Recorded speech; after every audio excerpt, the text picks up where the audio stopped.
Hey, welcome back, my friend. It's Bjjbrick Quick. This is your quick jiu-jitsu podcast. My name is Byron, training out of Wichita, Kansas. Today, we're talking about tapping, and it's not quitting. I think anybody who's trained for very long has that figured out. But it can be a hard lesson. This is one great thing about jiu-jitsu is that we can tap and be perfectly fine and just get back to rolling immediately. You can quit.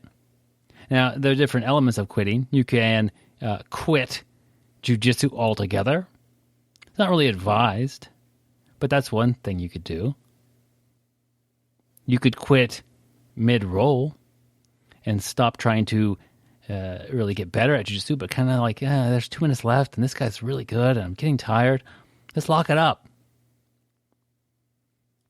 Quit that way. You can quit attacking. You can quit trying to win. You can quit trying to escape. We've all been in those situations where you're trying to escape. You're doing a good job. The effort's there. The reward is not. You look at the clock, and there's 10 seconds left. The easy thing is to think, well, they probably won't tap me in 10 minutes or 10 seconds. But the better thing is to say, wow, if I can get out in 10 seconds, that'd be cool. You might surprise yourself. You might, really figure out how much you have if you dig deep. New people tend to think that when you tap, you quit, you lose, and that's a bad thing.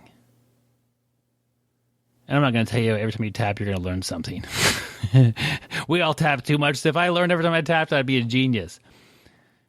But you might learn something. You might gain something. You might just gain a healthy respect for that technique. But tapping is definitely not quitting. It's just saying, hey, you got me. Let's try it again. Let me try this again. See if my game, if I can come at you a little bit different angle. So I'm going to try not to repeat the exact same thing that led me to that spot. I think this is really evident when you're watching a jiu-jitsu match. It's typically, a kid's match with a parent that isn't trained, but it could be, a spouse that isn't trained that's on the sidelines, and they're yelling at the person to not tap or something like that. It's like, I know they don't train. Tapping is such a personal thing. When you're done, you're done. In jiu-jitsu, we respect that. If you tap a little early to a choke, that's fine. If you're tapping a little early to a leg lock or Kimura, I tap early to Kimuras, that's fine. It's personal. What are you comfortable with? What's your body telling you? How confused are you? If you're in a choke that's fairly tight and you have no idea what to even try to do, there's a way out. Just take your hand and tap on them. But tapping is not quitting. And if that's your mindset, the sooner you could get that in your head, that it's just getting you a reset, especially in training. You get a reset, you get to go for the rest of the round again. That's pretty cool. In an important jiu-jitsu match, people tap. People tap when there's money on the line. People tap when there's money on the line and they're up on points. They're not quitting. This is what jiu-jitsu is. Respect the art enough. When you're stuck, you're tapping.